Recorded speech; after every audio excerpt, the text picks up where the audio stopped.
Good evening, and welcome to the 42nd Annual Langston Hughes Festival. My name is Dr. Vanessa Valdés. I'm the director of the festival and the director of the Black Studies program here at the City College of New York. It is my supreme honor to celebrate our honoree this evening, Dr. Michael Eric Dyson. Before we begin, I'd like to acknowledge our institutional partners. I would like to humbly thank the Office of the President of the City College of New York, the Office of the Provost, and the Division of the Humanities and the Arts. Our first speaker this evening is Pastor Frederick Haynes. Pastor Haynes is a prophetic pastor, passionate leader, social activist, an eloquent orator, and educator engaged in preaching the gospel of Jesus Christ, fighting against racial injustice, committed to economic justice and empowerment in underserved communities, and touching and transforming the lives of the disenfranchised. For 37 years, Dr. Haynes has served as a visionary and innovative senior pastor of Friendship West Baptist Church in Dallas, Texas. Pastor Haynes. Thank you so much. I'm deeply honored to share in this most appropriate celebration of a gospel giant and genius, my beloved brother, Dr. Michael Eric Dyson. I think it's fitting and appropriate that this particular honor is named for the great Langston Hughes. Langston Hughes, of course, gave poetic voice to the plight and predicament, travail and triumphs, resilience and rejoicing, the hopes and hurts of a people whose dreams had been kicked around, often drying up like a raisin in the sun, and for whom the structure of life or the structure of these disunited states had been no crystal stair. However, it wasn't simply what Langston Hughes said, but the brilliant way he said it. I guess it was Arna Bontemps who referred to Langston Hughes as our original jazz poet. How appropriate to segue into our celebration of this matchless genius, Michael Eric Dyson. For today, we appreciatively applaud and lovingly laud Michael Eric Dyson, and it is appropriate to say that he's a prophetic, a phenomenal prophetic, and a homiletical jazz poet. I like that. For some, Michael Eric Dyson is as unsung a preacher as the great Dr. Martin Luther King Jr. was. Martin Luther King Jr. is known for his civil rights activism, his outstanding oratory that was especially expressed and became famous when he boldly declared in the face of the American nightmare, "I have a dream." We know that king, but please know that all of that was informed by King the preacher. And the fact that he surrendered to a call to preach. Martin Luther King Jr. was a preacher. Wait, Michael Eric Dyson is a preacher who has surrendered to his call to preach. Both King and Dyson have taken their pulpit, to be sure, to the public square, and Dyson has taken his pulpit prowess to the professor's chair, and he's an anointed author. We know that about Dyson, but tonight I kick off this celebration by reminding all of us that Michael Eric Dyson is a preacher par excellence. I raise the question right now. Have you heard Dyson preach? I guess I'll go old school Black Baptist Church and simply say, can I get a witness? Because when you hear Michael Eric Dyson preach, I just need you to know you'll be entranced, enraptured, enlightened while experiencing his preachment, his extraordinary oratorical gifts. Allow him to move with acrobatic ease from a well-placed joke in with the prophetic time, with the comedic timing, I should say, of Dave Chappelle to a flawless recitation of Jay-Z. Yeah, he can go hove on you. He courageously challenges status quo thinking, recognizing that what is ain't what should be, and he homiletically portrays what should be while prophetically denouncing what is. Can I get a witness that Michael Eric Dyson can preach through the frame beams of his corrective lenses, his eyes are perceiving and interpreting the world around him. And that allows him to not only speak truth to power, but then to empower those who are powerless and vulnerable. I'm going to tell you, from my own standpoint, it's arresting and awe-inspiring to witness his genius unleashed in the pulpit with the audacious courage of the 8th century prophets of the Hebrew Bible and the liberated love of Jesus of Nazareth. He comforts the troubled and troubles those who are too comfortable. It's almost as if Michael Eric Dyson has made up his mind, I'm going to obey the poetic declaration of Langston Hughes when Langston Hughes said, gather up in the arms of your pity the sick, the depraved, the desperate, the tired, all the scum of our weary city. Gather up in the arms of your pity. Gather up in the arms of your love those who expect no love from above.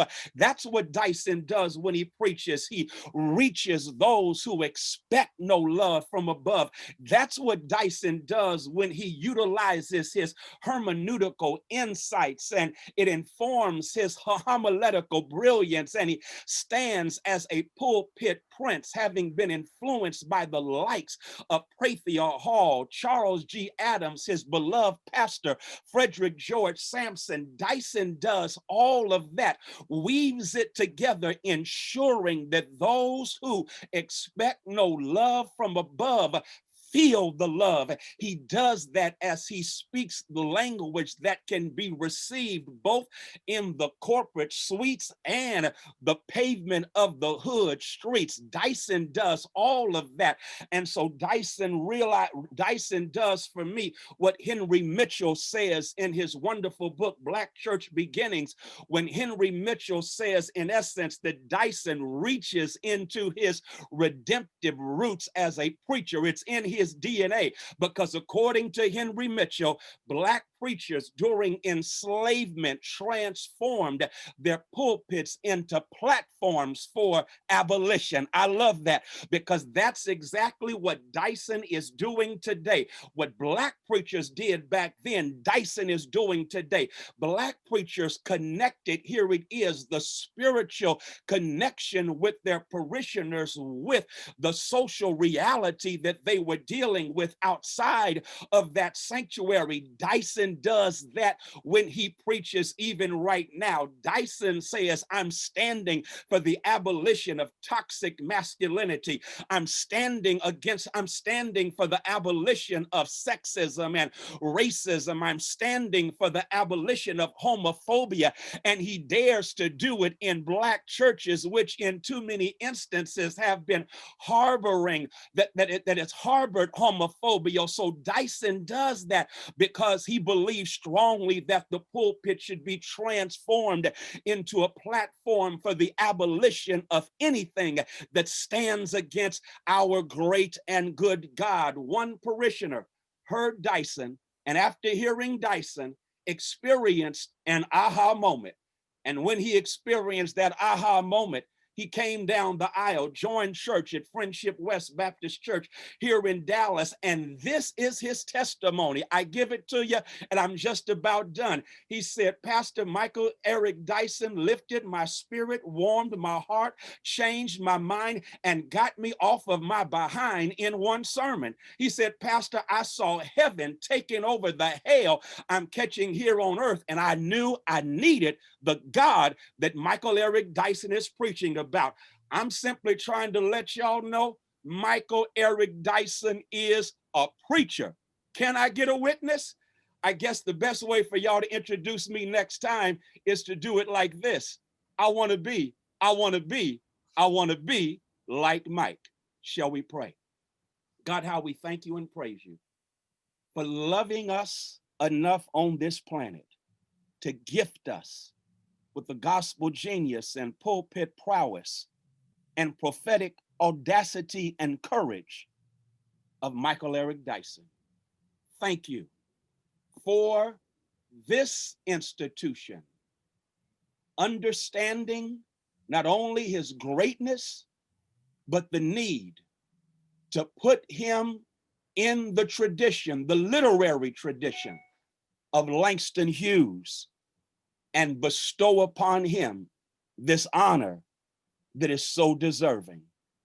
We thank you for gifting us with him, and we praise you for the generous gifts that you bestowed upon him. And we lift all of this up to you. In the name of our resurrected revolutionary, our Lord and Liberator, Jesus, we pray. Amen. Thank you so much, Pastor Haynes, for that word. Thank you. I'd like to bring up next the MC of the evening, Professor Linda Villarosa. She's the director of the journalism program here at City College, a former editor and contributing reporter for the New York Times. She has also served as the executive editor of Essence magazine. She is also a critical contributor to the 1619 Project and is a recent 2020 inductee into the LGBTQ Journalists Hall of Fame. Her book, Under the Skin, Race, Inequality, and the Health of a Nation will be published next year by Doubleday. Professor Villarosa.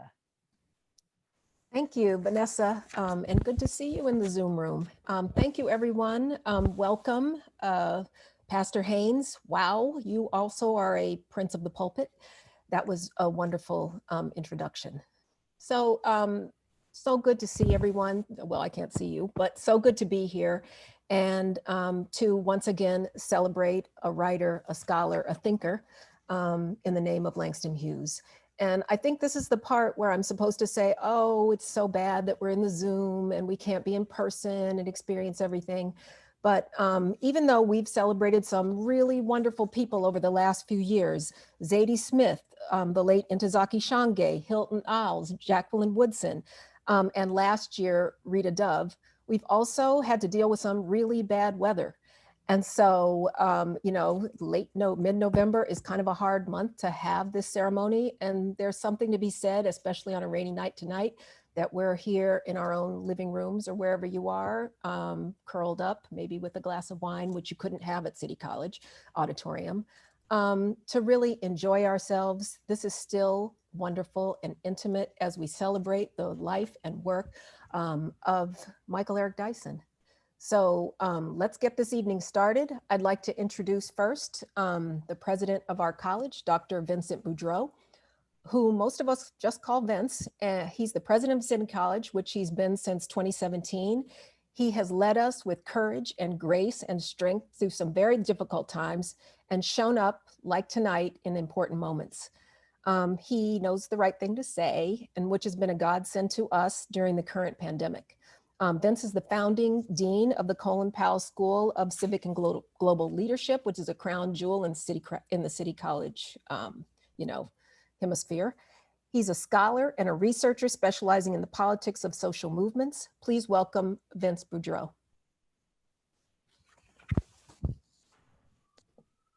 Thank you, Linda. Speaking of treasures, we are blessed every day to have you as part of our faculty here. You said I always know the right thing to say, and as I listened to Reverend Haynes speak and have him preach and talking about the pulpit prince we're about to hear later on this evening, I figured the right thing for me to say is I'm going to talk fast and get out of the way. But I do want to say something about the relationship between this event and my beloved college, City College. There is a relationship between our identity as an institution and our geography. We were founded as a college to educate the whole people at a time when education was explicitly regarded as something for the sons of the highborn, the wealthy, and the politically connected. At a time when a few people decided that we would never be everything that we should be if we didn't strive to educate the whole people. And the definition of who the whole people is obviously has evolved over the decades of our existence. Sometimes the whole people meant that we reached outside religious boundaries and brought in people who were excluded to other institutions. Around that same time, it was racial boundaries. Today, we think more about immigration status, and make sure that there's a place here for everybody, no matter where you came from or how you got here.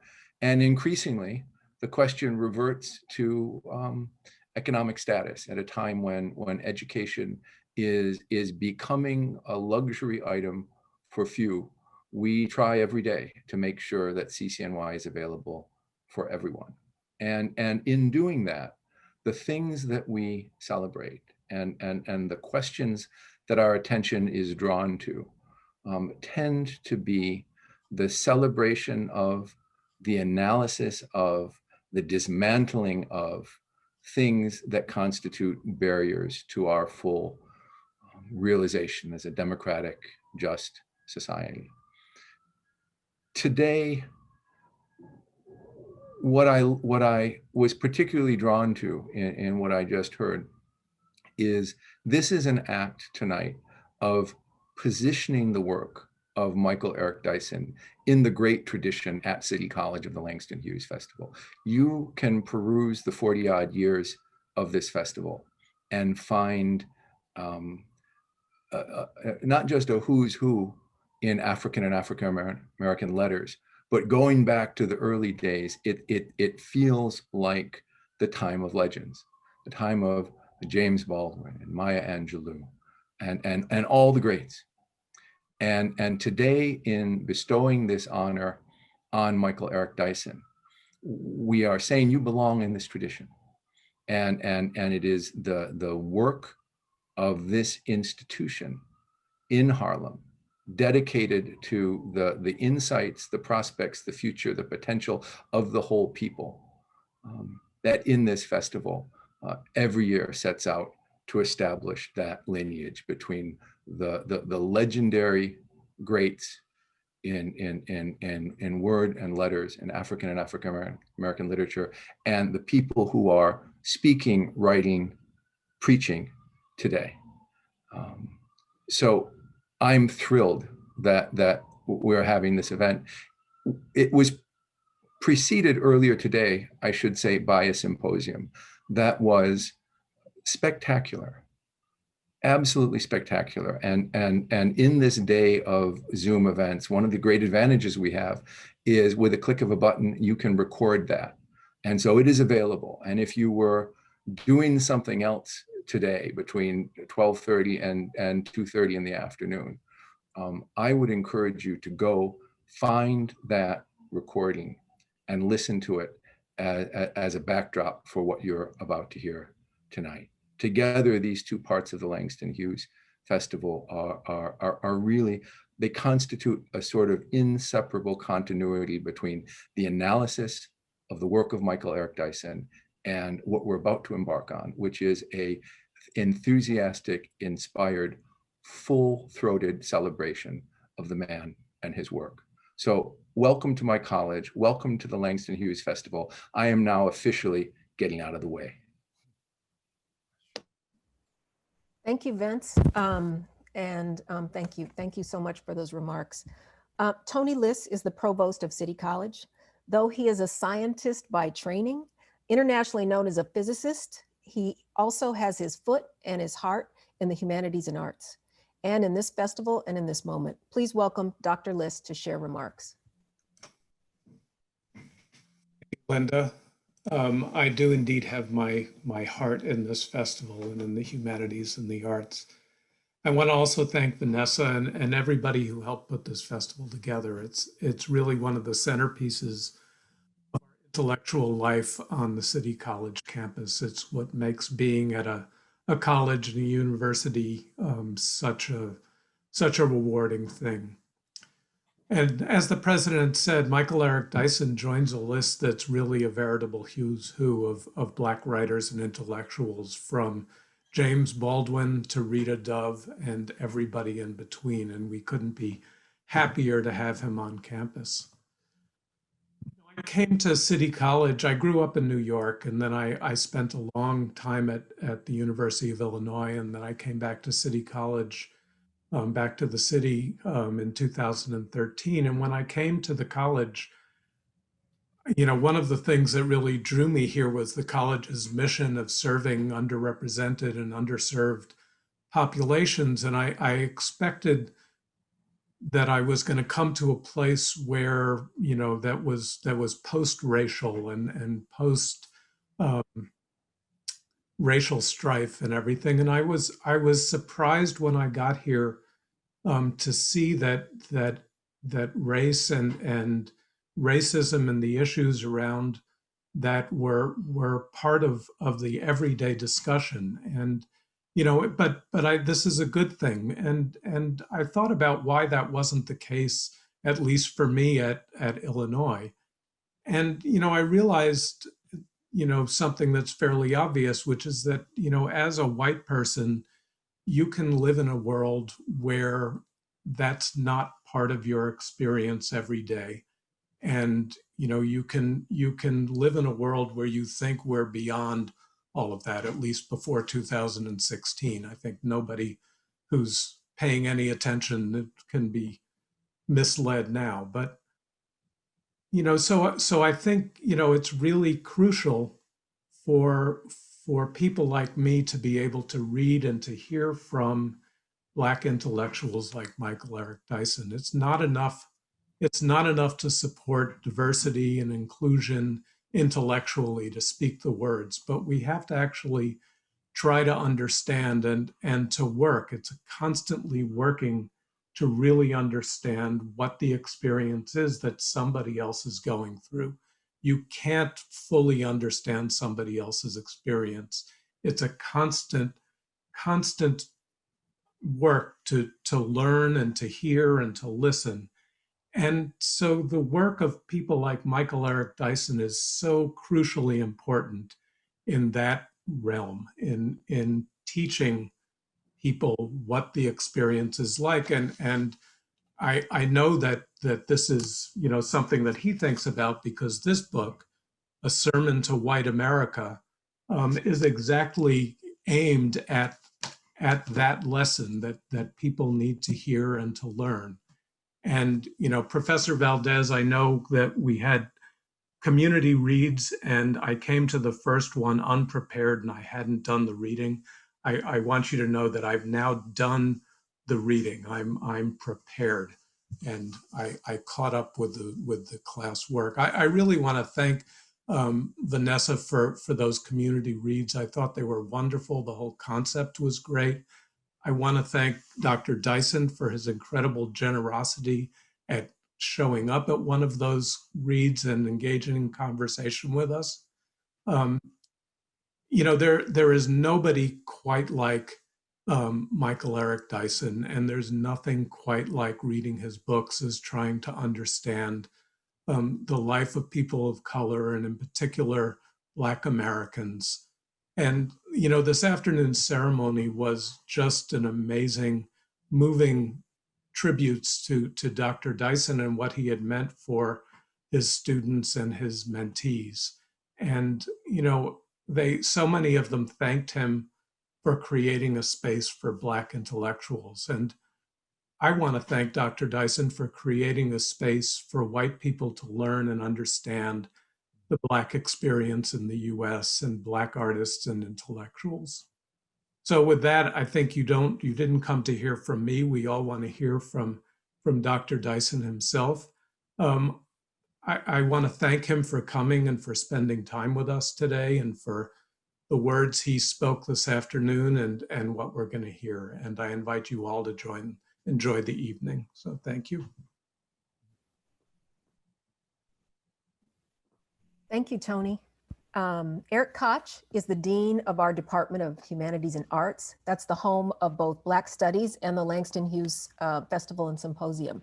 He is the author of several books and a specialist in 17th century French literature and culture. Please welcome Dr. Eric Koch. Thank you so much, Linda. Good evening, everyone. I want to join President Boudreau and Provost Liss in welcoming students, staff, and faculty, in welcoming friends and neighbors of the City College of New York. The Langston Hughes Festival, as we've heard now in its 42nd year and culminating in this ceremony, is one of our proudest and most cherished traditions. And it's really an honor, a tremendous honor for the Division of Humanities and the Arts at City College to sponsor this event. And we are really privileged. I agree with Provost Liss and with President Boudreau about this so deeply. We are really privileged, and I'm really delighted to celebrate such an important and distinguished academic, activist, and public intellectual as Dr. Michael Eric Dyson. And I know we're all very eager to hear from him shortly. Past medalists include James Baldwin, Gwendolyn Brooks, Toni Morrison, August Wilson, Derek Walcott, Octavia Butler, Zadie Smith, and Rita Dove. And Dr. Dyson finds his deserved place in that truly distinguished group. You know, the fact that this event at City College commemorates one of the greatest American poets of the 20th century represents the value we accord to humanities and the arts and to humanistic inquiry, especially during these very challenging times of COVID-19. I try to think of a number of ways to describe what we do in humanities and the arts, and here's what I've come up with for tonight. Our work is to discover, analyze, and communicate the human in human experience. And this is especially true and especially vital in a time when we face concurrent public health, social justice, political, and economic crises. The humanities and the arts are a vital part of the academic experience of our students and are led by our very talented and dedicated faculty, even though that experience now is mediated by Zoom and Blackboard rather than taking place in the classroom, as all of us would have preferred. I thank you all for joining us tonight.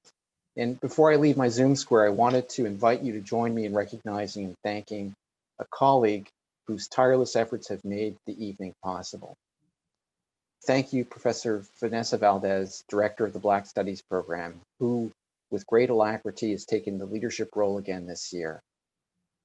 Professor Valdés makes this look easy, but I know how difficult it is to morph a live event into a Zoom event. And tonight's resounding success is and will be a tribute to her exceptional skill and dedication. Thank you, Professor Valdés, for your stewardship of this vital tradition. Thank you. Thank you, Eric. Now it's time to bring a little music into the room, a little poetry. Joelle Daniels is a performer, author, and storyteller who specializes in discussions of race, masculinity, mental health, and parenthood. His TED Talk on healthy co-parenting has been viewed 1.4 million times. And get this, he's gotten props from Lin-Manuel Miranda, who says Joelle's words are where he goes for inspiration. Welcome Joelle Daniels into the Zoom performance space. Everybody, it's interesting because I feel more nervous doing this than I did giving my TED Talk. I took a screenshot, Brother Dyson, before you were talking to your wife on the side, because I want a memory of something I feel like is pretty important that I can tell my kids when they get older, that I had the opportunity to share space with a genius such as yourself. So I'm going to be sharing two poems. One that's really more a tribute to the arts, and also I think to a lot of what I think the work that Brother Dyson has been doing. And then my second piece will be directly positioned and aimed towards Brother Dyson. So the first piece I'm going to be reading tonight in celebration of Dyson and the others and the countless others, the Black men, women, non-binary folks who have given so much of themselves for the craft. Poetry will save the world.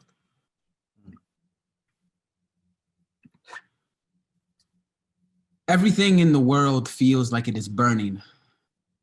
This is not Burning Man, a new TV show, a plan for a diet infomercial. We are all in this boat we had no plan to be in, watching the shore and wondering what next. The questions we ask, all clinging to answers tied to science rooted in vaccinations, in GoFundMes and donation pledges. Our faith has left office and now sits with R&B singers and Hollywood power couples. We are dancing for salvation, painting for salvation. We are performing and doing acrobatics in our living rooms, holding handstands. We are in churches, mass over our noses, praying for a Bible to come from the front row with a benediction, thinking it will rain on us, an offering at our feet so thick, so deep, that it will misdirect whatever is falling from the sky. In all of this, we can see the religion beautifully encrusted in the hands of the artist. The ones who are alive when things like government, like AIDS, like SARS, like atom bombs and Jim Crow and internment camps tell us to stay home. When concentration camps and bickering between parties become podcast press, in these times, art has been the beacon. Right there, laying on the surface of it all is a poem. There is a poem in everything. I've seen it happen often. The scattering of words that happens when we have been afforded the time to be amongst all of the dreary. The days get to bend with poems. They get to take shape in our hands into specially crafted molds that take everything we find insufferable and put it into a language, into a context we get to understand on our own terms and get to embrace. This is where the poem ends and we begin. I have read poems about suffrage, about Pokemon, Pokeballs, about bowel movements, about hand sanitizer, couch cushions, about being comfy and being a cougar and being a coon, about being negligent, about rape, race, radical love. All those things have a reason to live, to exist. When the world became cold, poems and their affable still resonated, still pictures of us borderline, everything on the DSM scale, but making it poetry. People are dying, they are hurting while worried about their futures, about their pensions and the pennies never saved, the voice notes never sent. How can they reconcile that? We are all wrought, all ducking the drowning that happens when the drought is over and the overboard becomes as heavy and weighty as the idea of floating away. It is then that we can pick up the dusty pen and notepads and search for the meaning behind whatever is shaking us down, because we are all poets. We are the alchemists. We all have a poem lingering, wistful and watery, buoying us through the tough and tranquil, through the trough and trials of being a martyr and just a speck of matter on a glass. Every poem I have loved started in a person first. And that has made me want to see the world differently. This has made me want to hold my daughters higher than the sky could ever permit. Poems allow us the luxury to do that. When I was poor, poems made me feel it didn't have to be. That having no money would ever matter because of my voice with its rhyme, reason, and color. Poems are genderless, genreless, odorless, and subdue doubt. All of the joy that truly binds us together is gently being seen in the margins of a poem. We can look at the dust on the blinds, the curtain drapes, and the luster that happens when the sun comes in just before your afternoon drip coffee runs. I've seen poems happen in elevators when no one thought anyone was looking. Poems scribbled in bold on the tongues of strangers, in headphones, inaudible. Poems dragged me to the front of the bookshelf by the back of their hardcover spines. The prettiest of pretty poems I saw in high school in English class. The first time I heard Pixie and Fairy used in anything but a Disney show was out of a white girl named Anastasia's mouth. Her language was Dylan and Fiona and grunge. It was dirt under nails and the balls of her feet and sweet clementine twixt the palate. They were Drew Barrymore girls in my drama classes too. And Black me was confused. I could hear dishes crashing and breaking when she read, and I thought I'd never heard words crackle under someone's jaw from someone's knuckles like that. You see, I had been reading Nas, been studying Jay-Z, been learning from Dyson, memorizing Joe Budden before he became a millennial menace, was reciting Jadakiss and Andre Benjamin like English lit. Poetry changed my world then. The first time I heard Carlos Gomez talk about words as weapons, as Gaza, as Palestine, as borders, I knew flesh wasn't comparable to script. Saul Williams made me want to slam everything. My notebook, my job, my father, my abuser, my exes, presidents, city council persons. Nikki Giovanni made me want to call my mother, to fuck everything, to be a Black man like the ones I saw in Jim Brown's pupils. Sonia Sanchez wanted me to make love, to make planets, to make my bed, but with ginger instead of blankets. Jack Kerouac made me want to learn American. Allen Ginsberg made me want to be un-American. Common told me rap is a chapbook. All the poems were all different as my classmates, as my bullies, as the gang colors we memorized in the backs of our composition notebooks, the ones with the multiplication tables by the metrics. We would mutilate ourselves to poems. We would remember our slave masters with poems. We would cry to R&B songs, talk to hummingbirds, travel to palm trees, rub palm oil on everything with poems. Poems taught us how to talk to girls, how to talk non-binary, how to bring someone to your mother, how to learn the way your mother crocheted her way through life, made a machete out of all the moons that they could. All of these poems mattered to me. They matter to us now more than ever. Every poem is an opportunity to re-examine what we are pulled toward, what we are trained to see, what triggers them to shoot at us first and read rights later. All poems, tiny poems about humans, about ponies, peonies, big poems, small poems, all the confronting problems, as contorted as those problems may be, and holding them up to the light. Poems have pierced my ears, have nursed our parents. When I wanted to die, I wrote a poem, and then I wrote more poems. Then I read poetry, and even the things that didn't make sense reset themselves. Poetry has saved my life, has saved many lives. It has saved your life. That has not changed, and it will not change. Please write all the poems now and often, and read them. Break them open with your teeth, with a pen. Take them from the pit of the stomach and shout them out. Make them loud. Poetry will be our greatest soundtrack, our ears to the streets. Soapboxes replete with box sets of the latest and greatest from street corner church revivers, from porno turned photo all-stars, from those that study genetics and the laws of tea and pottery. Poets grow stems, do STEM research, make masks, wear masks for safety, for optical illusions. Poems do makeup tutorials, get titty lifts, deadlift essays, and shine shoes. Poems will clean from windows, practice hang time, hang themselves from balconies. From a poem, you can find a dancer, a seed in a pomegranate, the eruptions in Pompeii. Poems, they are pompous, derivative of the bourgeoisie and the burdened. Poems are about pussy, about politics, about anonymous people and the private parts they love. The world is changing. Poems are not. Poems still deified, still dying, dripping in the sweat of all of our ancestors. Poems are slaying dragons. They are saving us. Even still, poems will save the world. For my next and last piece, this will be in honor of Brother Dyson. If he does not like it, I'm sorry, but I'm gonna just hang off the Zoom if you don't. So there you go. I was going to write something sharp, witty, poignant. Something sword-like, like swan, like a fistful of dollars type analogies to comply with the rules and regulations of what is earthly, what is tangible, what is known. I was going to write cutting room floor, titanic flows in lily arrangements, D-chord orchids, and mystifying punchlines to derail gravity, lines streamlined to put the pen in a chokehold, the kind of chokehold that hoists our liberation in the air or off its feet or in a noose, but loosens its ties to show us the ugly side of a world gone mad.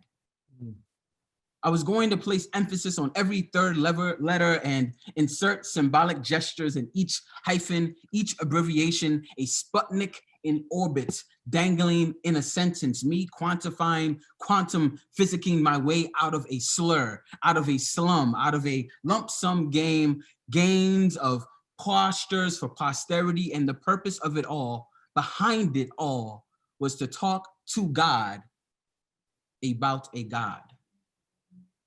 But words do not matter, do not measure, are not meted for mere mortals like us, but for giants, for genes only found in G's as gangster as Dyson. He told us, do not call him doctor, so I will call him something just as powerful, just as elite, just as symbolic. I will call him my nigga.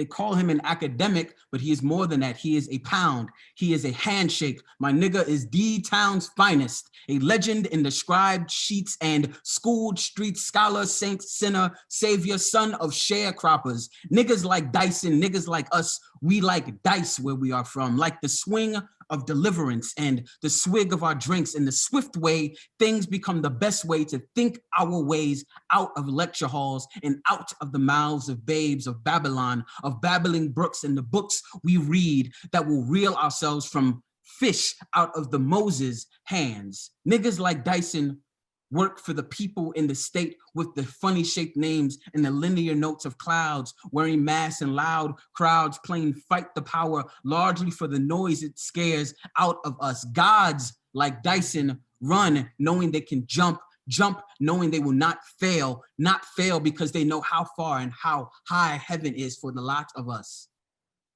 For a lot of us, we are the apple and the snake. We are the niggas holding rifles next to Jesus before we step over the gates. As pearly as they are, we can see over them rainbows, over them dead bodies that lay in front of our offices.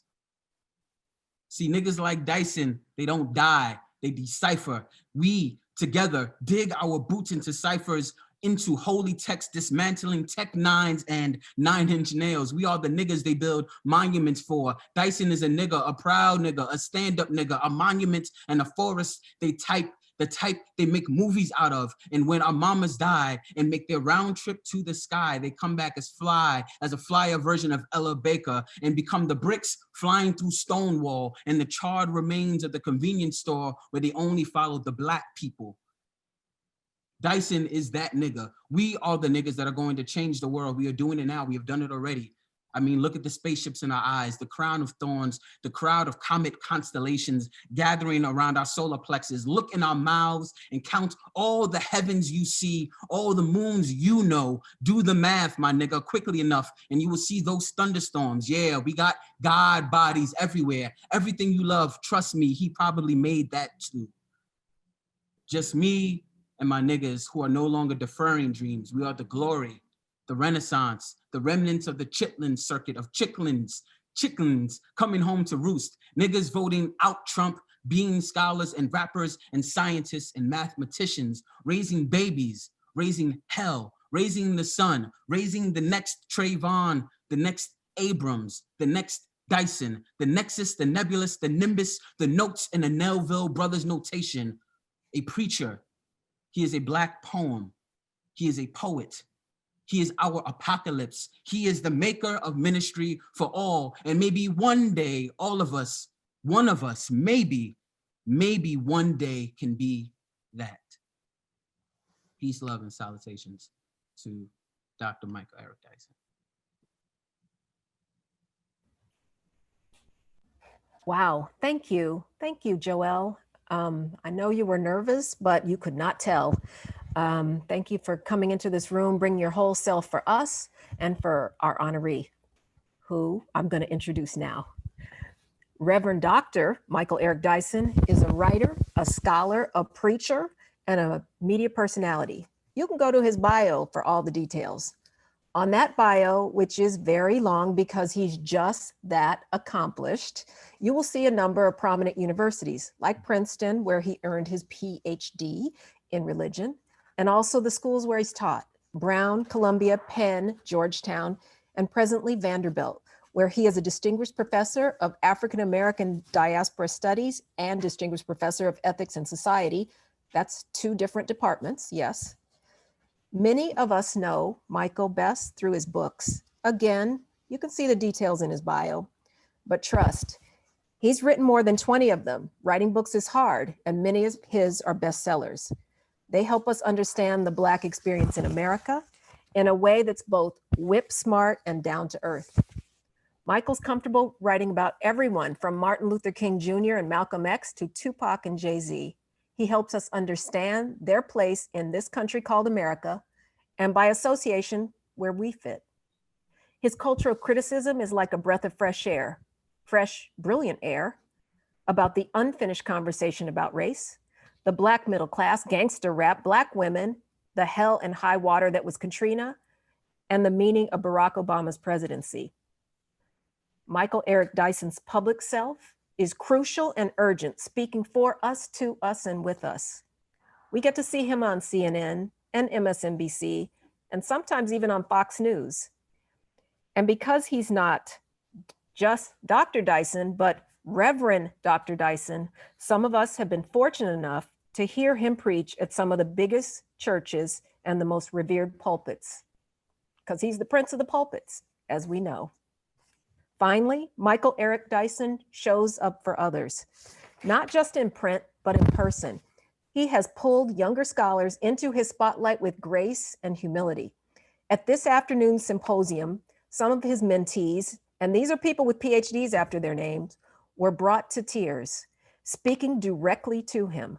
Dr. Joan Morgan, my colleague, my former colleague at Essence, said she didn't even wear mascara to the symposium because she knew she was going to cry. And she did. And she wasn't the only one.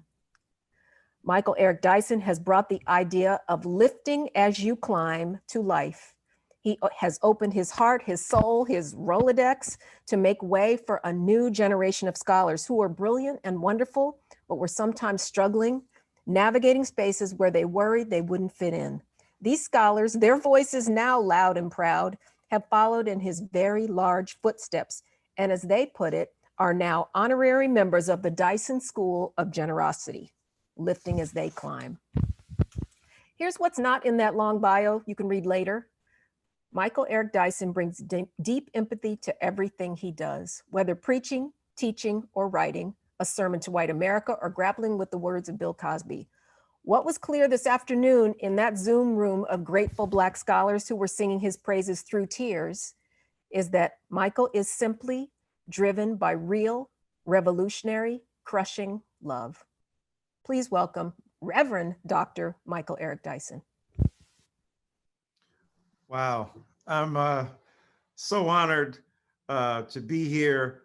I know that I will have a chance to have a conversation with the great and phenomenal Professor Valdés in a minute. Now I'm to read from one of my books. I'm going to read from my new book, but I have to say to the president and the provost and the dean and to Professor Valdés, to Professor Villarosa for this extraordinary hosting, to poet Joelle for his extraordinary remarks and insight, and of course, to the great Reverend Dr. Frederick Douglass Haynes III, the benchmark, the bar, the embodiment of prophetic genius and insight.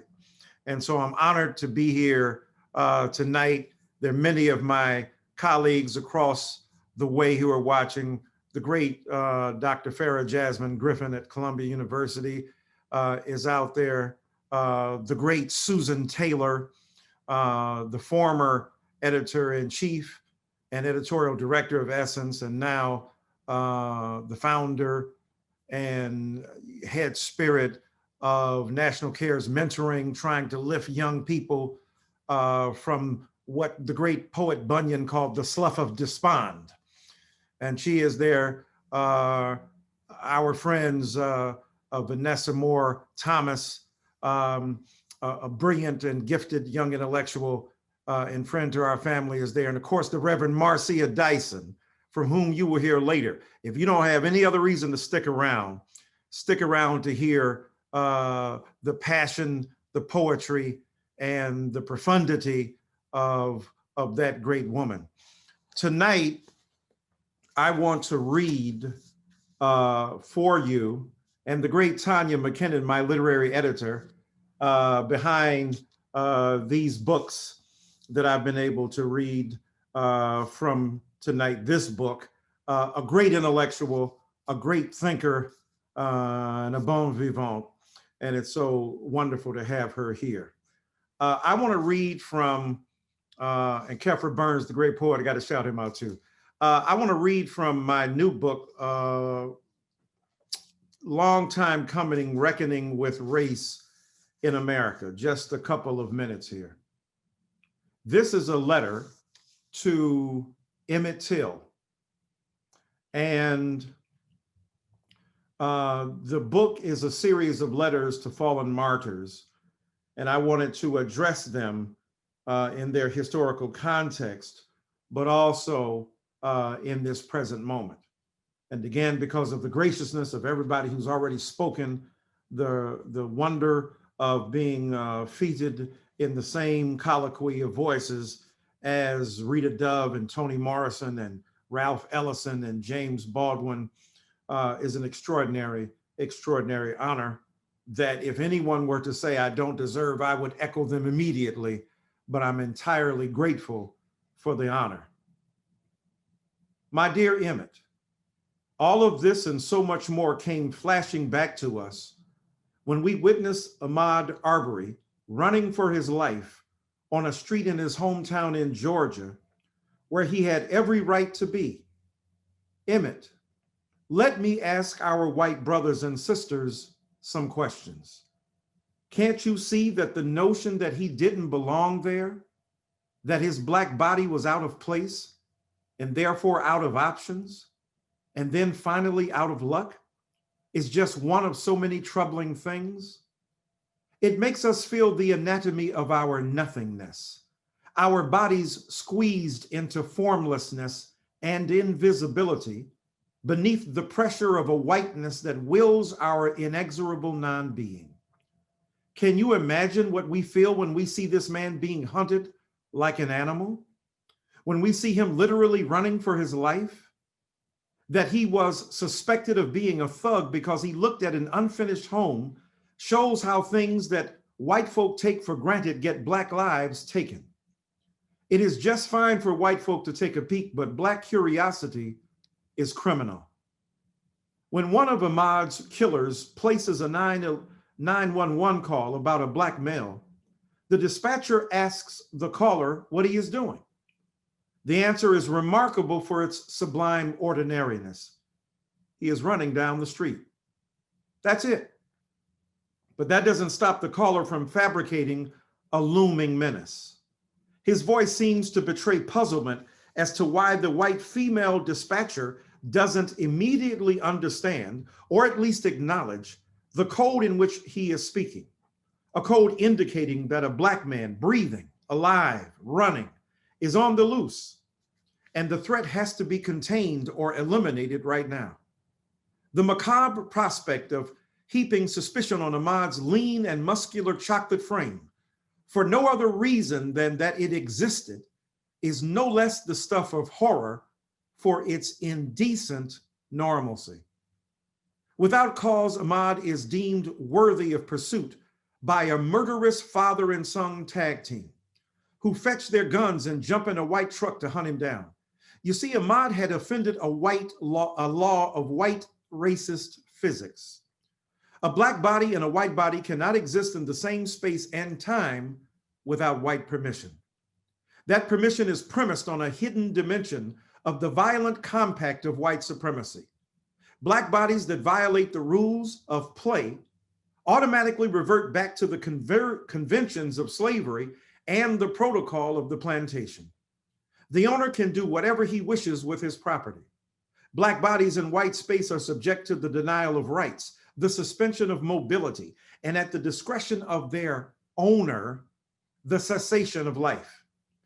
During slavery and Jim Crow, this understanding was baked, or rather lynched, into Black consciousness until it became muscle reflex and mental habit. In our day, the law moves us to the realm of the explicit. In our day, the law moves to the realm of the explicit only when a Black body is killed. For this law to thrive, it must remain implicit, learned only through innuendo and inference. The rules of the white world are communicated through cultural habits and social norms that reinforce Black fear and carry a message that cannot be missed. White spaces are sacred and not to be invaded or tarnished. This brings to mind an early scene in the film Get Out, where we know something awful is about to happen. We know the hero is in danger even though he is just walking down a suburban street after dark. It is a horror movie about the Black ordinary and the ordinary Black. The law must be masked, its conditions muted, its application completely arbitrary. The owner need not claim provenance of a particular body in advance of the violation. The contract begins at birth for all Black bodies. The white owner can recall at will the life of any Black person who violates white space. In the minds of the marauding father and son, Ahmad is fair game because he knows the rules about not poking his head into white spaces and invading white neighborhoods, but fails to heed them. As if two white men tracking Ahmad isn't enough, a third man joins the pursuit. The treacherous father and son try to cut Ahmad off with their truck, but he doubles back to pass them. The man in the third car, who claims he was only a witness, tries to block him, but Ahmad eludes him as well. Still, he can only do so much as they hunt him like a runaway slave.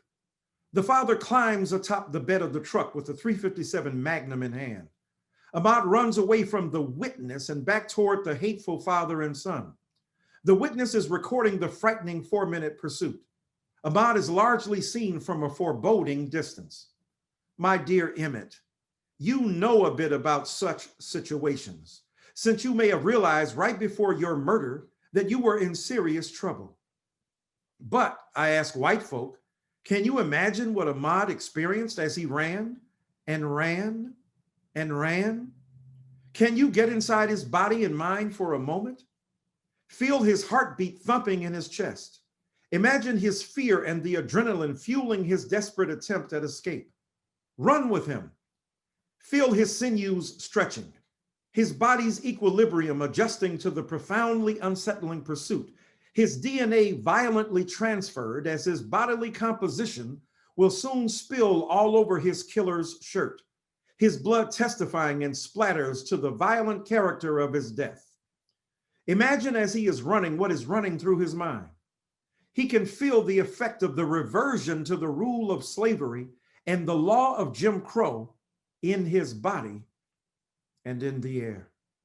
Unlike you, dear Emmett, he is from the South and old enough to know that white men on an isolated stretch of street in a rural community have often hidden their secrets of death inside the smashed or bullet-ridden skulls of unsuspecting Black bodies.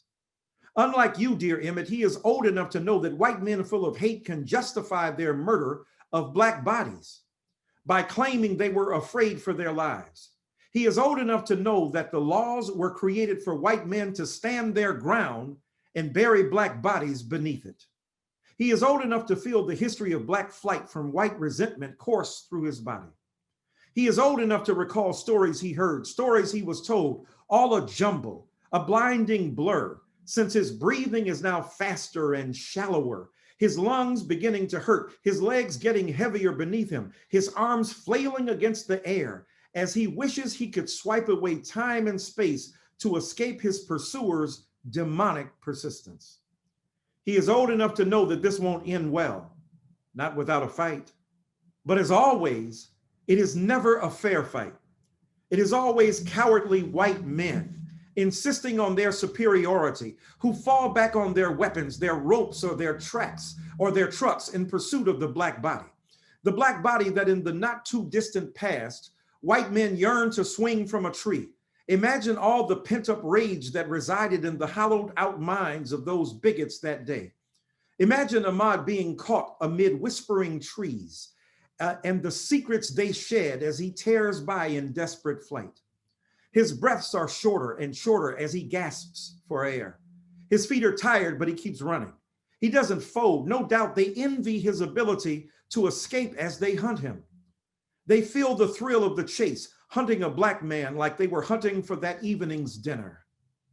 They feast on his death in advance of its inevitable occurrence. They know they are going to shoot him as surely as he knows they are going to kill him. He hopes he can outrun them, make a dash down some side street and escape. But the terrain underfoot isn't his friend. The 911 call was a ruse, a sad, sorry effort to set the frame, made sadder by the fact that it often works.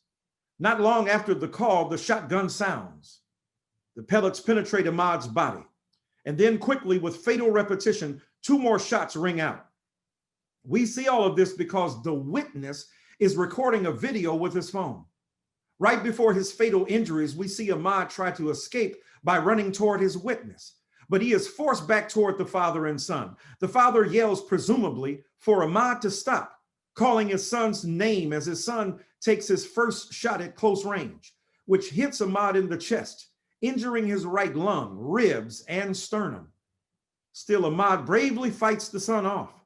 Ahmaud lunges forward and wrestles with him, and while the father observes and the witness continues to record, when the son blasts more buckshot into Ahmaud, who at that point, like the son, is briefly off camera, we see smoke burst from the barrel of the gun.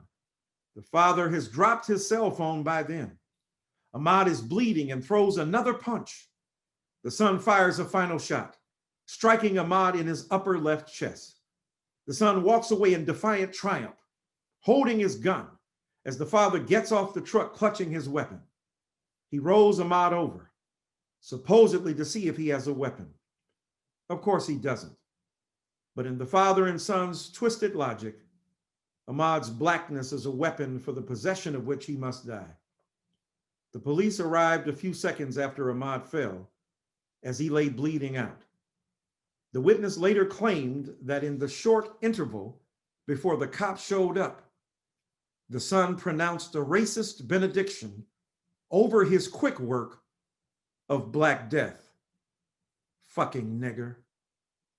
Of course, the cop took the father's word for what had happened and let him and his son go. After all, being a cop offered him complete understanding of the rules of reversion under which he was reared. I'm going to dedicate that to Sister Gina Bonilla, my former student at Columbia University, and who, along with Professor Valdés, conspired brilliantly and beautifully to award me this wonderful and signal honor tonight. Thank you.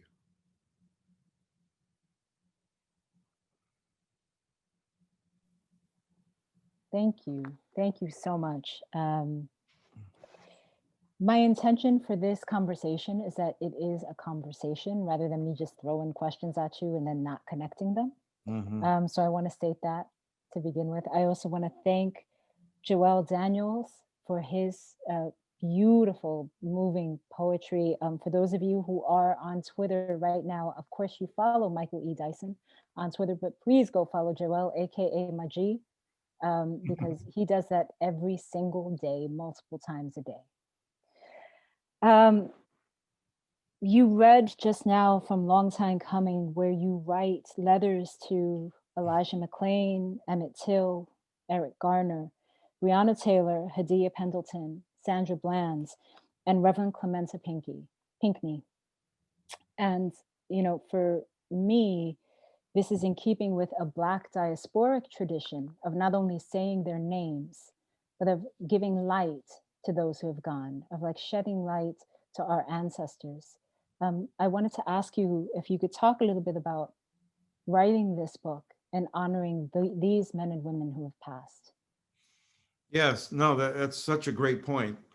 The epistolary form in itself bespeaks a sort of gentle intimacy with those fallen souls who in the embrace of death nevertheless continue to testify about the ancient wisdom of persistence beyond even the physical passing of form, to testify to the power of the Spirit to uplift us and to continue forward.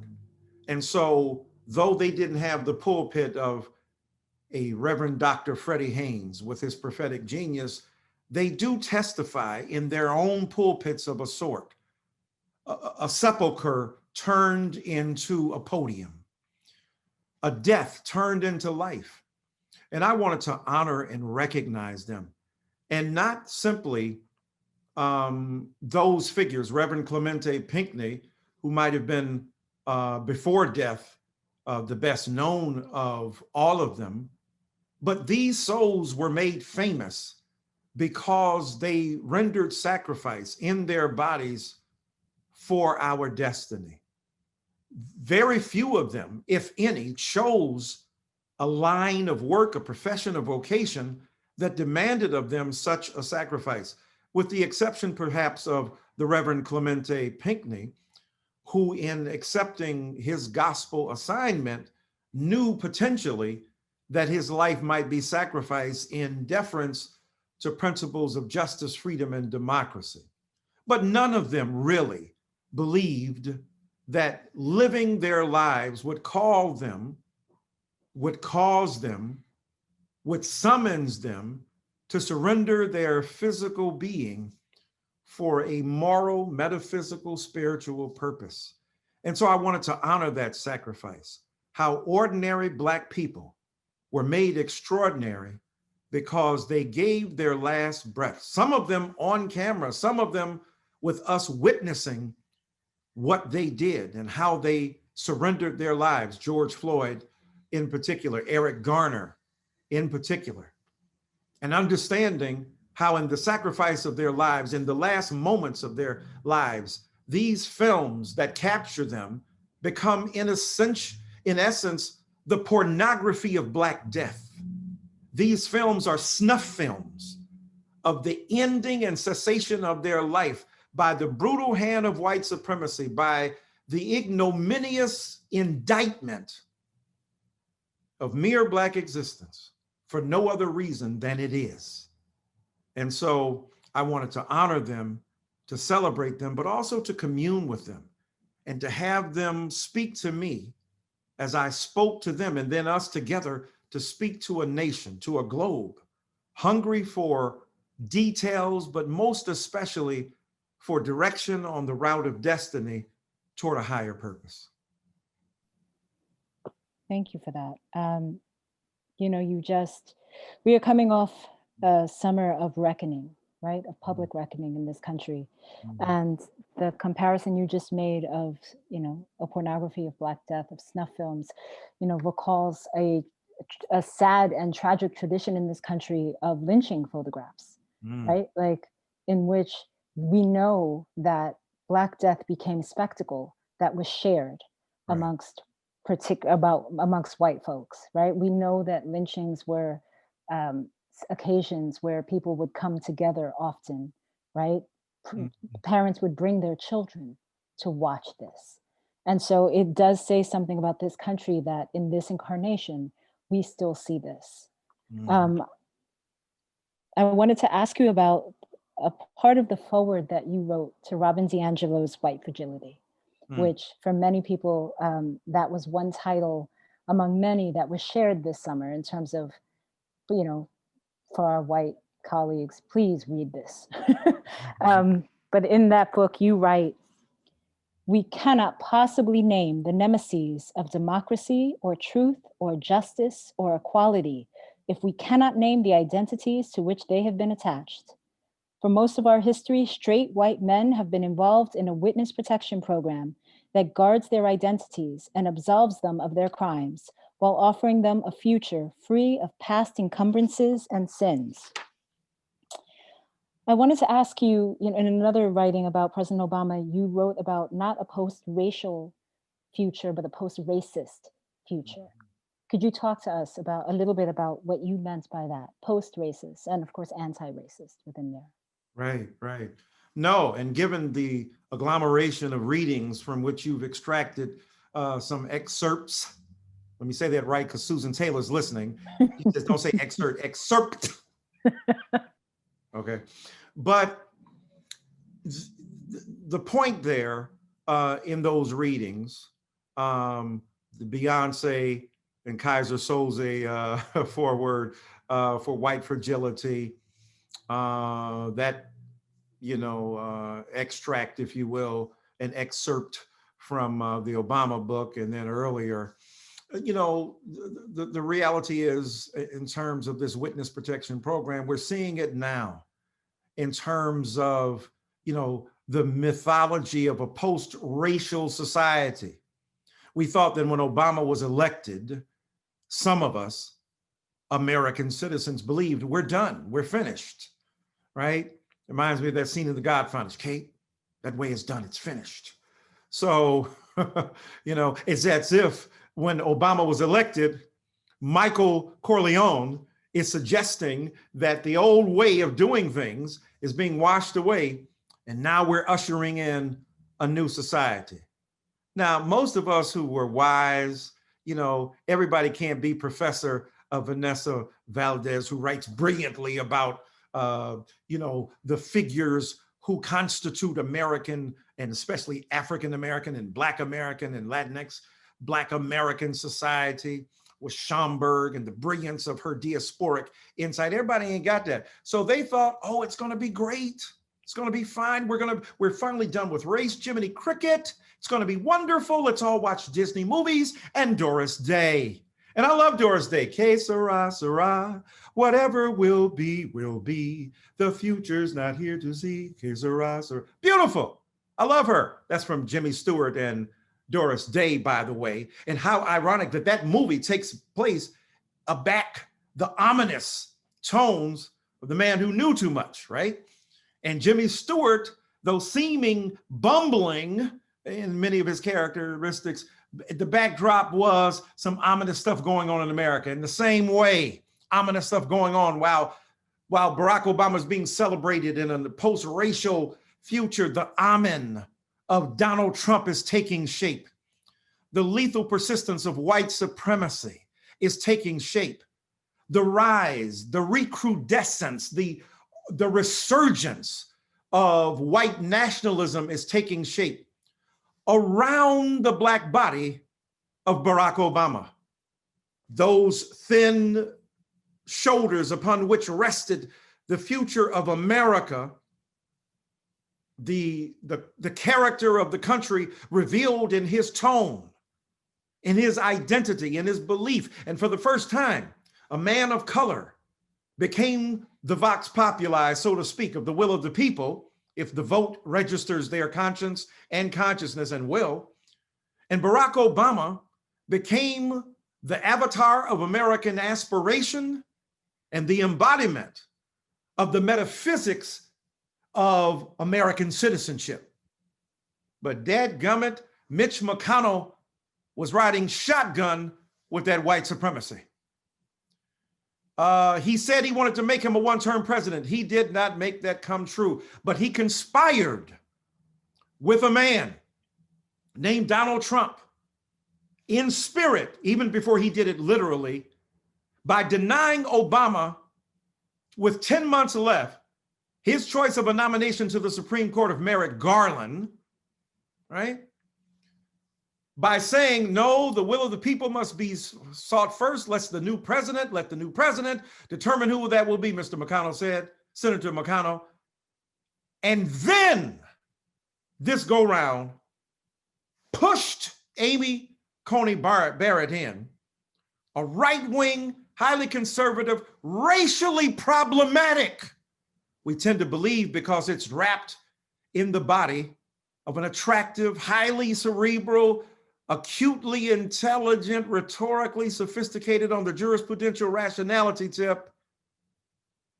We think that because it has a dress and feminine form, that it cannot be racially problematic or even racist. And yet, my friends, here's a woman who when being questioned by the Senate, could not make a straightforward, incontrovertible claim that Brown versus Board of Education was decided correctly. That's everything you need to know. You ain't got to have no JD, no PhD, no NBA, no NFL. You ain't got to have no set of degrees or alphabets to understand you in the presence of some nastiness. So my argument there is we don't need to be post-racial. We need to be post-racist, because we don't get past race. We with it. It ain't going nowhere. It's going to be our friend to the end. But racism is something we can challenge. We can oppose. Angela Davis said it ain't enough to be non-racist. You got to be anti-racist. And of course, Brother Ibram Kendi picked that up in his brilliant text. So the point is that a lot of white brothers and sisters live in what Gore Vidal called the United States of amnesia. And wasn't it wonderful for our dean, our provost, to be honest and admit, yep, I thought we were in the post-racial moment. I get it. That's the kind of optimism we wanted to have in America. No disrespect to him. God bless you. I wish it could be true. But it really ain't so, because America won't let it be. And here we are now living in a toddlerocracy. It is a toddlerocracy. This is governance by child. And that's not letting him off the hook. He's a bad child, right? He's a child that's more Chucky than Leave It to Beaver, right? Gee, Wally, that ain't what he's saying. He's Chucky, I'm gonna kill you, right?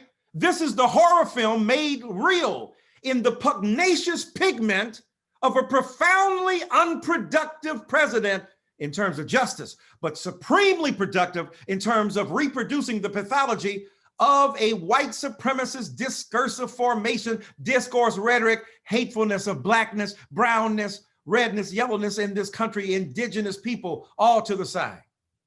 200 and some odd judicial appointments of right-wing conservative jurists that will outlast his presidency. Three Supreme Court justices. And for all those black people, black women included, all of us who loved Obama, never got around to nominating a black woman to step up to the spot. That's why it's going to be important to see what Joe Biden does, keeping his word. He already said something most presidents haven't said. I owe you, black people, and I'm going to take care of you. Let's see if that's true. Post-racist means we're going to get beyond the nasty, vicious circumference of bigotry and hate and systemic inequity.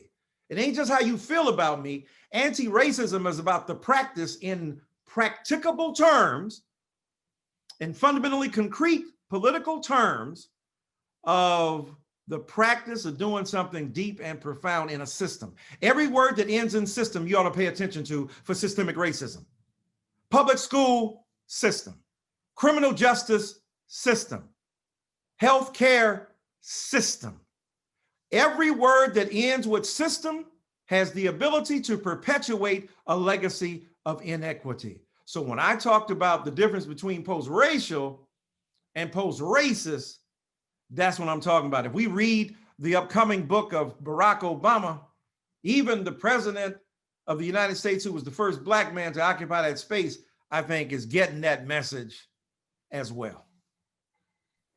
I just want to say I may serve as, if I unmuted myself, this would be church, because all you would hear was So if you need that, just let me know and I will keep that unmuted. I'll tell you that. Bless you. You mentioned our provost just now, and after you were so gracious to appear at our community reads, he asked a tremendous question regarding Tears We Cannot Stop. We spoke about the fact that that was framed as a sermon in the Black Baptist tradition. And what struck him was that throughout the book, you addressed your white audience as beloved, right? Which for him recalled Toni Morrison's novel, right? And so he wanted to ask you what you found the connection, right, between those two things, right? Like, how could you call a white audience beloved? What is that? You know, what were you doing in that gesture? Yes, no, the provost is incisive in reflecting upon the interpenetration of those two gestures. And Beloved from Toni Morrison, which recounts in novelistic and fictional form the story of one Margaret Garner from, is it Cincinnati, in Ohio, where what came to life was the Negro spiritual. And before I'll be a slave, I'll be buried in my grave and go home to my God and be free. Instead, in this case, she didn't want to see her children subject to the invidious violation of their human spirits by a bruising trauma that sat at the heart of American culture when it came to Black folk. And so she took the life of her own child. And evangelical judgmentalism would indict this woman for killing her child, and yet your system was killing everyday Black people slowly. What the character in Beloved did was fast terror. What white supremacy often does to us is slow terror. The drip of disbelief in our humanity. The constant drain of our energy by presupposing our inherent inferiority. Fast terror lynching us, killing us, stabbing us, shooting us. Slow terror kicking us out of school at 6 and 7 and 8 years old, so that when Susan Taylor is concerned about her Mentor Cares mentoring movement, it is aimed toward and geared toward rescuing their children. When the Reverend Marcia Dyson, with her Global Women's Initiative, is seeking to uplift Black and Latinx and poor white and indigenous women, girls whose destinies are predetermined by a white supremacist insight into their humanity that is fundamentally flawed and corrosive and distorted. And so joining that to my Baptist preacher tradition. Now, you heard the best of us with the Reverend Dr. Frederick Haynes. You ain't heard but a tip of that homiletical iceberg. That man is like John Coltrane joined to the great Miles Davis, mellifluously intersected with Ella Fitzgerald, and the haunting soulfulness of a Sarah Vaughan. Little Joe Williams slipped up on the side, a little Willie John sneaking in on the other side, and the great, powerful Sam Cooke with his melismatic authority, asserting one syllable over several phrases to end with the epiphany and revelation of the baseless, infinite soulfulness of a single Black note. And so I wanted to conjure that tradition by saying, look, I exist in a culture where we believe that you are our brothers and sisters. I knew I had some rough stuff to say to white folk. I knew that some white folk weren't going to be able to hear it initially. And I get letters every day. To this day, that book was written, published in 2017. To this day, white folk write to me, "Dear Dr. Dyson, you know, it was tough, but so necessary. And initially I was resentful, but my God, because you loved us and you respected us, you challenged us." And I wanted to do that. That's beside the other letters I get. Let me be honest. There's some other letters that I get that don't address me as Dr. Dyson. Trust and believe, right? So I wanted to communicate love to my white readers, knowing it's going to be tough for you to hear this, knowing it's going to be tough, not because the words themselves vibrate with a vigorous, intense resentment. They don't. But to white ears that are used to hearing only the truth they want to hear, I knew it was going to be tough. This is why we must never be seduced by the belief that once we have gotten rid of Donald Trump, we have gotten rid of the problem.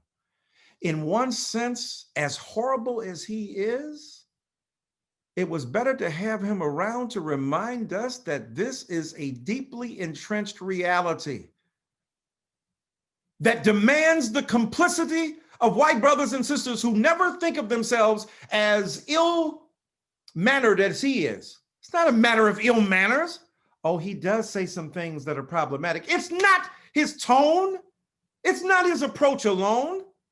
It's the deep epistemology, the big word for knowledge. It's the knowledge that he communicates. Mitch McConnell is as problematic an embodiment of white supremacy as Donald Trump. Lindsey Graham, who began his journey 2-3 years ago by calling this man unprincipled, then made a U-turn, got converted because he got in bed with white supremacy and sucked from the unnatural taint of his vicious white nationalism, and now has recirculated that through the judiciary of the Senate, and now serves it up as the milk of compassion when it is the white milk of unmitigated white supremacy. And so Donald Trump's fallen flesh is the silhouette of white supremacy made human. But the metaphysics, the ontology, the epistemology, the spirit, the theology, the sociology are condensed into those white men who sit in that Senate, and some white women who sit in that Senate, and one black man who sit in that Senate and who refuse to acknowledge the humanity of black people, who refuse to hold him accountable. And thus they become co-conspirators with the viciousness that he articulates. So now that Donald Trump is gone, and he will be gone soon, what remains are the vicious maths of his horrible and his injudicious and his vicious renunciation of principles of democracy, freedom, equality, and decency and humanity. And now we've got to grapple with that. The systemic is just as important as the individual bigotry that this man has unleashed. That is the lesson we must never forget. That is the anti-racism we must put forward. And this is why I call my brothers and sisters beloved, because it's hard for you to hear that. White folk ain't used to hearing what they don't want to hear, even good white folk, liberal white folk. This is what King was talking about in his letter from Birmingham jail, right? I mean, look, when he went to Chicago, I've been down in Mississippi, I've been all over the South, but I've never seen, look at that slow drag of rhetoric that emanated from his voice. His depression barely suppressed the harangue that he confronted, the denial of humanity he saw in Chicago and in Cicero up north, he said were worse than anything he saw in Mississippi. And so this is the kind of conundrum we got to confront. And this is why I wanted to call my white brothers and sisters beloved, because I want you to hear the tone of love I have for you, but to tell you a message that you often don't get, that you don't want to hear. And God bless him, Barack Obama wasn't in position to do that.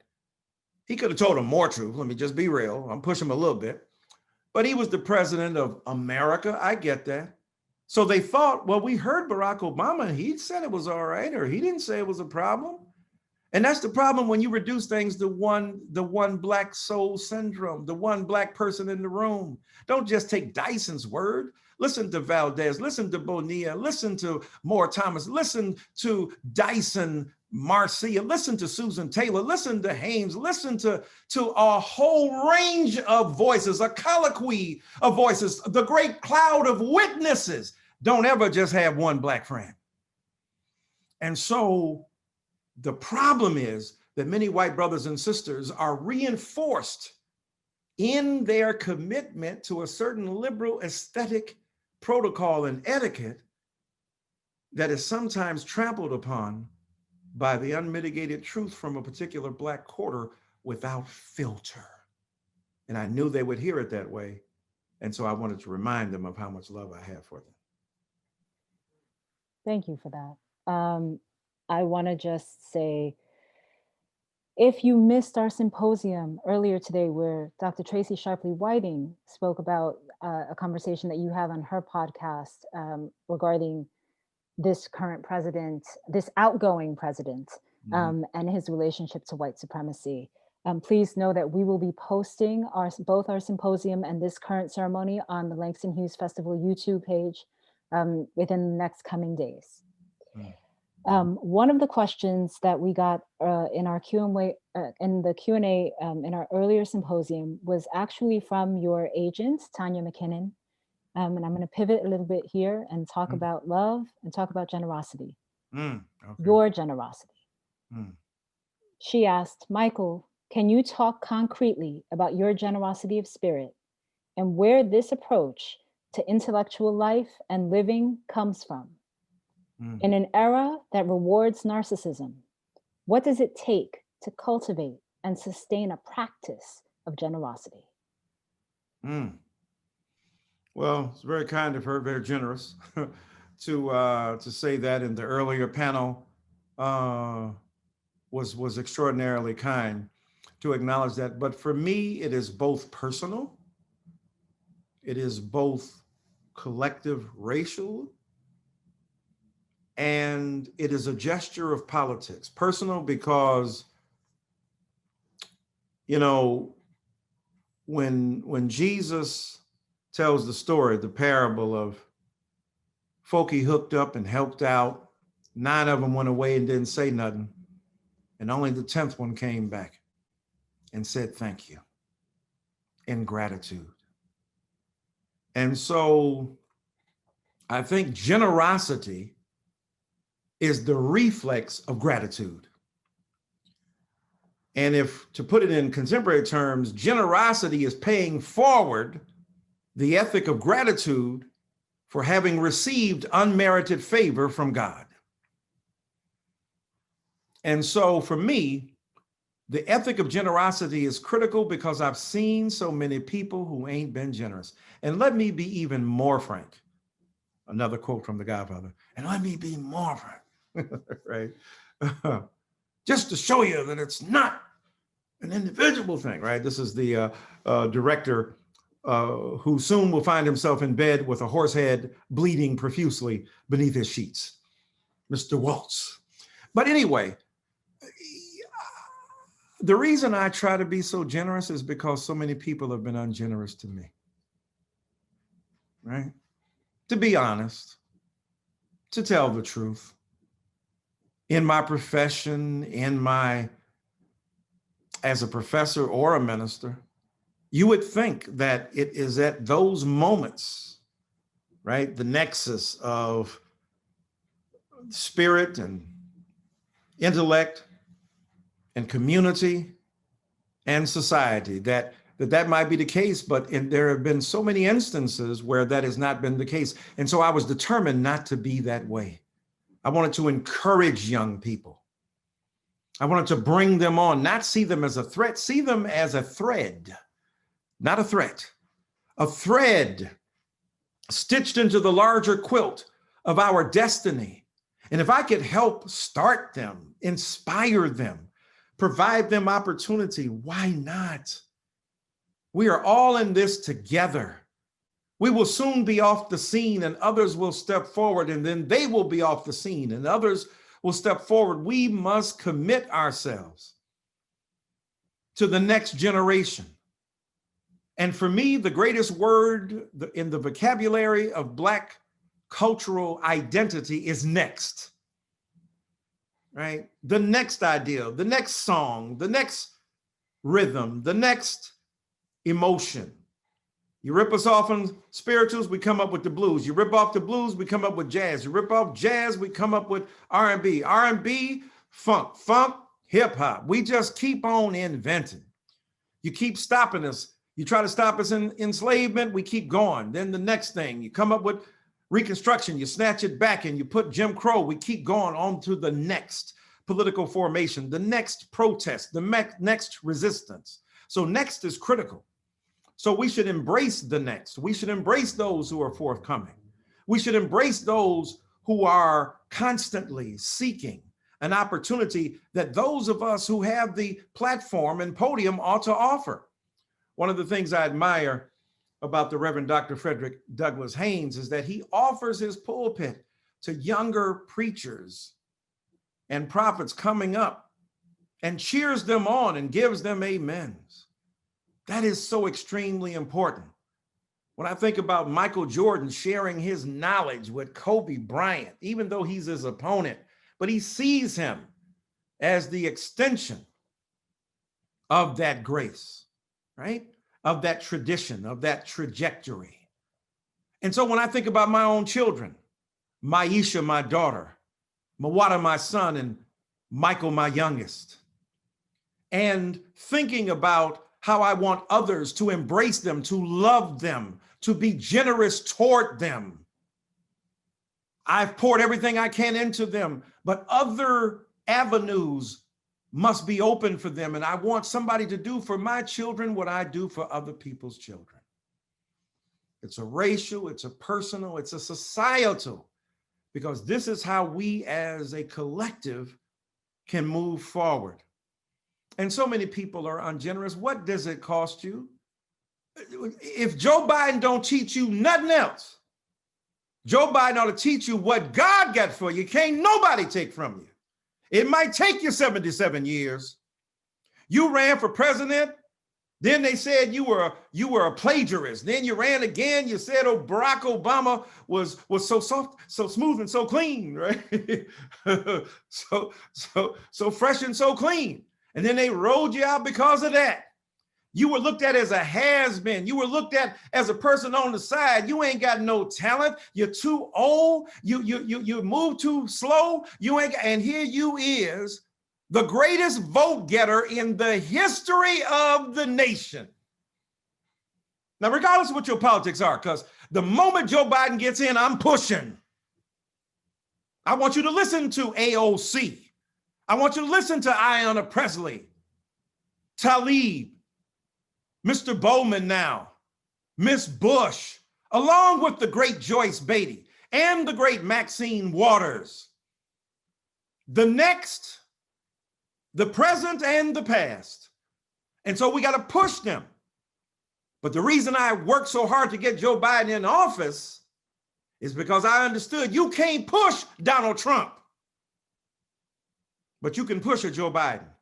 If Gandhi is protesting in Hitler's Germany, there is no movement.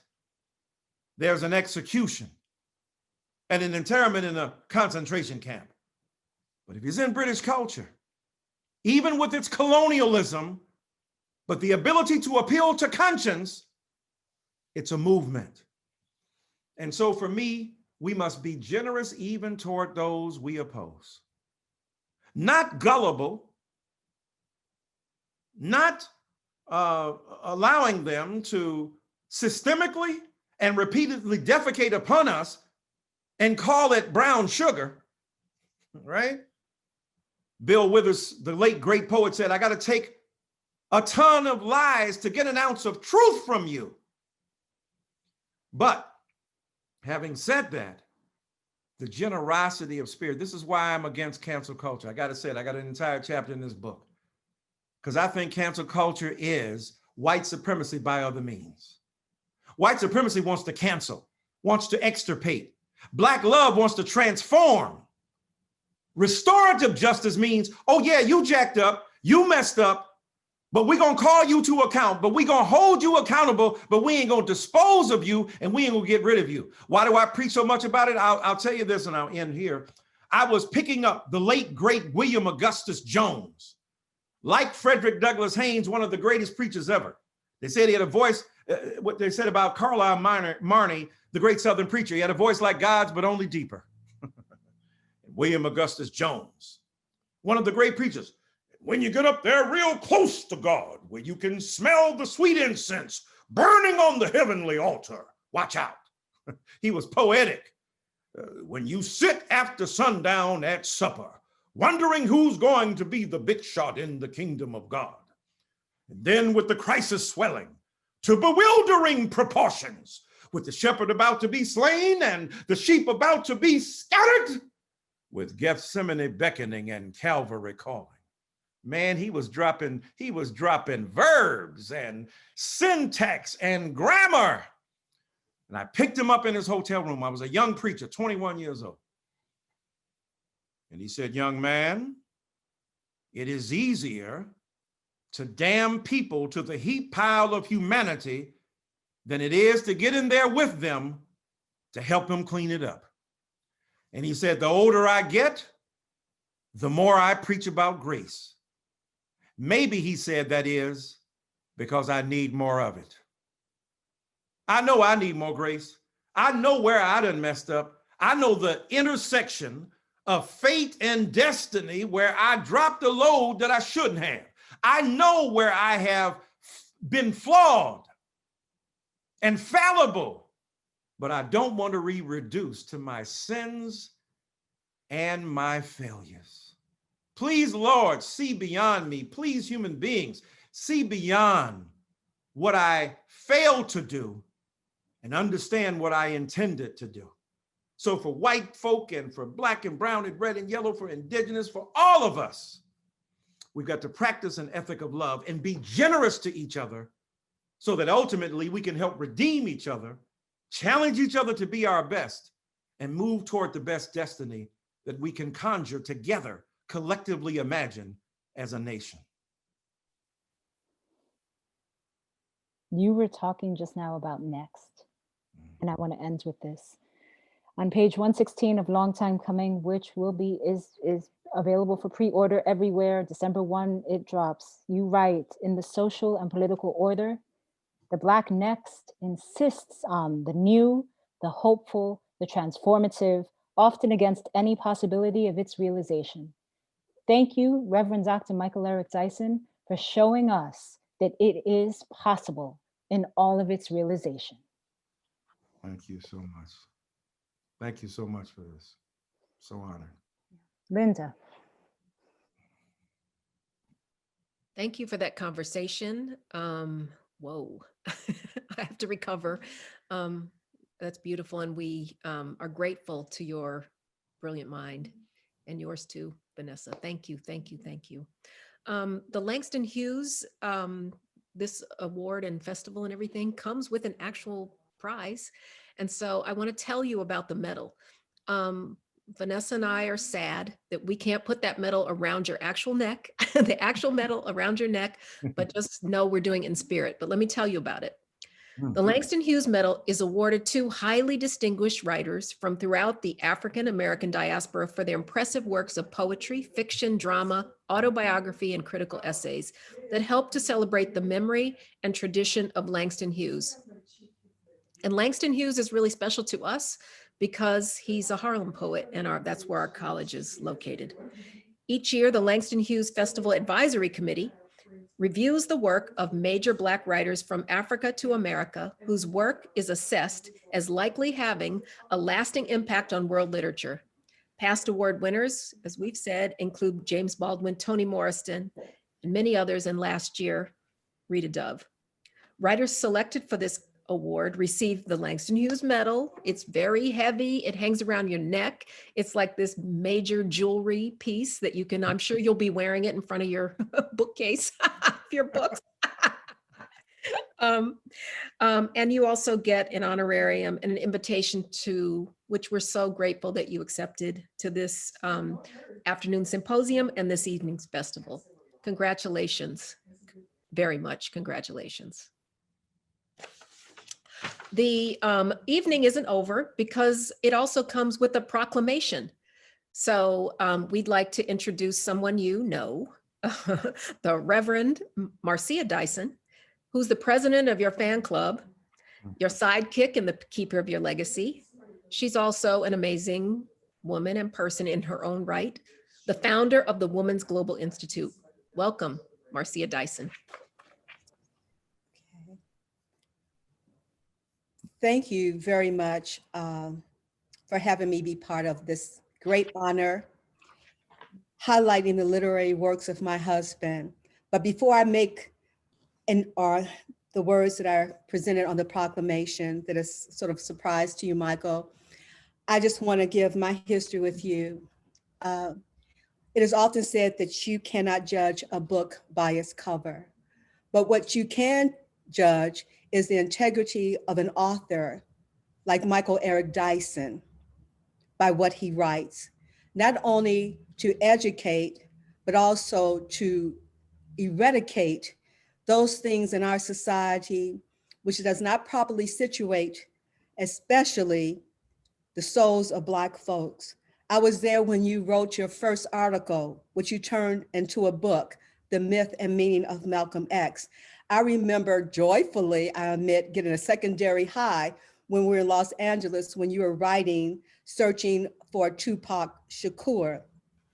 I remember you're looking at our experiences in New Orleans after spending 10 years as participants in the Essence Music Festival, but you were more than about the music, you were about the people of the Ninth Ward. And when they were relocated to Houston at the Reliance Center, you wrote, "Come hell or high water," because you wanted people to know about the fault line of racism that was merged by the dirty waters of Katrina when the levees broke. I was there and now witness for you why you love Black witness, and you use my life as a subject to talk about my own plight, why you loved me and you healed me of my own bruises in my past life. But I'm so proud of you and how you're using the words that are opiates that not drug us, but awaken us and to the plight of racism that still exists in America. Your family loves you, your grandchildren loves you as well. And you have a legacy that we live off, we thrive off of every word and every purpose that you have, because you are more than an author. You are an originator, thought thinker, one to whom come out of the cave to give witness to all of the darkness in the world and to shine the light. And for you, Michael Eric Dyson, my beloved husband, I appreciate you. You are worth sliding down the slopes of Providence, Rhode Island to make sure one of your books got to the publisher on time. You turned words into gold like a Rumpelstiltskin, not to give away the firstborn of somebody, but to make sure the firstborn of everybody was educated. And I love you for that. But now to the honor to which you are to receive a proclamation in your honor. We are proud to acknowledge those individuals and organizations that are committed to improving our city and have enriched the community. And whereas Michael Eric Dyson is a world-renowned scholar of race, religion, and contemporary culture, and is being honored with the 42nd annual Langston Hughes Festival medal. And whereas in addition to his roles as sociology professor, scholar, and public intellectual, Dr. Dyson is an ordained Baptist minister, inspiring others through all channels of his work. And whereas having written more than 20 books, Dr. Dyson explores and critiques an astonishing array of sensitive issues with literary prowess and received recognition such as the American Book Award, the Notable Book of the Year by the New York Times, and the Washington Post 50 Notable Works of Nonfiction in 2019. And whereas from jumpstarting national conversations on vulnerable populations to studying the impact of Jay-Z and Tupac Shakur, Dr. Dyson's books have cultivated and deepened our understanding of America. And whereas thus, it is fitting that the City College of New York honors Dr. Dyson tonight, continuing the tradition of Langston Hughes. Therefore, I, Gail A. Brewer, do thereby commend Dr. Michael Eric Dyson for his contributions to the city and proclaim Thursday, November the 12th, 2020, Dr. Michael Eric Dyson Appreciation Day in the borough of Manhattan. Congratulations, Michael. Thank you. Wow, thank you. Thank you so much. Am I to speak now just to, thank you. Thank you so much. I don't even know what to say. Thank y'all so very much. Marcia Dyson, she's being gentle now. I wish I could tell you the vernacular with which she informed me. Negro, but that's not the word she used. You ain't wrote a book before you met me. That's what she told. It is true. And I want to say she's being quite humble. Without Marcia Dyson, none of these books would have appeared. Without her effort to protect me, without her effort to provide me a home where could be launched a literary and rhetorical and intellectual effort to tell the truth in book form, it would have never occurred. in many ways and on many days. It was like The Color Purple when you saw Miss Seeley helping out Suge Avery. And when Suge Avery was sick, she'd go in there and feed her, and Suge Avery would just throw out that tray at the end of the day. That's often how it was. I would work 14, 15, 16 hours. And Marcia would watch over our family. Our son Michael was there at home for most of this, and she took care of everything. And she allowed me the freedom to think and to reflect and to write these books. And literally without her, not a single one of them would even exist. And so when you offer me that wonderful, beautiful award that my beloved student Gina Bonilla and the wonderful Professor Vanessa Valdés, such remarkable, brilliant, and gifted women in the Black diaspora, when you and Sister Linda, Professor Linda Villarosa, whose majesty of pedigree links her to my adopted mother, Susan Taylor, when y'all offer me that medal, I'm going to give that medal to Marcia Louise Dyson. And she honestly and forthrightly deserves that medal. And another reason I don't want her to put it on my neck is because she might trip and choke me for wanting to choke me in many ways. So I want to put that medal around her neck to celebrate the extraordinary person that she is. And when her book comes out in the next year or two, Irreverent, the memoir of a grown-ass woman, you're gonna see a woman who sat at the feet of Elijah Muhammad, literally was a student of Elijah Muhammad and Father George Clemens and Reverend Jesse Jackson, just to name the people that she graced with her presence in Chicago, and Harold Washington, and the mayor of Chicago subsequently, Richard Daley, but also the women, the men, the children whose lives she has touched. None more than me and Mawada, Dr. Mawada Dyson, Miss Maisha Dyson, and Michael Eric Dyson. So on behalf of my family, I received this award. I'm so honored with the president, with the provost, with the dean, with Brother Joel and his tremendous words. Of course, with the Reverend Dr. Frederick Douglass Haynes.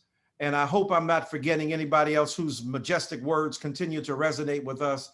But I'm honored and I'm grateful to be the recipient of an award that is attached to people whose lives, literary gifts, and whose rhetoric and poetry and passion have touched me.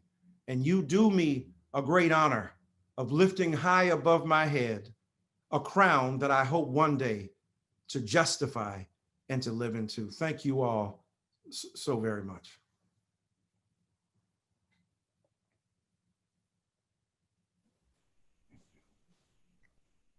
Well, whoa, thank you, thank you, thank you, thank you. I want to end my part of this with a quote from my favorite philosopher, the Tin Man from The Wizard of Oz, who said, "A heart is not judged by how much you love, by how much you are loved by others." I think you have both. You love hard and are loved hard by others. Thank you, thank you, thank you for sharing, and thank you, and congratulations. Vanessa, you have worked so hard. We appreciate you, and I'll leave it to you to close out the evening. Thank you all again for participating in this magnificent celebration of this beautiful man. We are so very thankful that you exist, that you have the confidence to put your thoughts to paper, and that we have the opportunity to learn from you every day. Thank you all for coming to our 42nd annual Langston Hughes Festival. Join us next year at this time, November 2021, God willing, on the campus of the City College of New York in Harlem, New York. Good night, everyone. Thank you. Thank you.